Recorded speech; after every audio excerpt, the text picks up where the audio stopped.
Top 10 copii geniali din România, viitorul sună românește.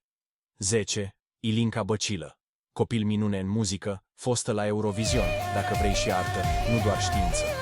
La doar 12 ani cânta pe scene mari. Azi, o voce cu ADN românesc ce a cucerit Europa. 9. Andrei Tudor. Campion internațional la informatică, Liceul Internațional de Informatică București. Scrie coduri pe care mulți adulți nu le înțeleg. Premii internaționale. Olimpicul care gândește în binar. 8. Ioana Ursu. Mică inventatoare, a creat un sistem inteligent de stingere a incendiilor. Nu are permis, dar deja salvează vieți. Un creier de foc pentru pompieri. 7. Rareș Buhai. Multiplu medaliat la Olimpiada Internațională de Matematică. De la Bistrița la podiumul lumii. Matematica e limba lui maternă.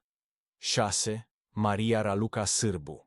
Robotică și inteligență artificială, medalii la NASA. Are 17 ani, dar proiectează viitorul cu roboți și AI. O minte care merge înainte, cu viteză luminii. Aceștia au fost doar primii 5, dar mințile cele mai strălucite abia urmează. Partea 2 te va lăsa fără cuvinte.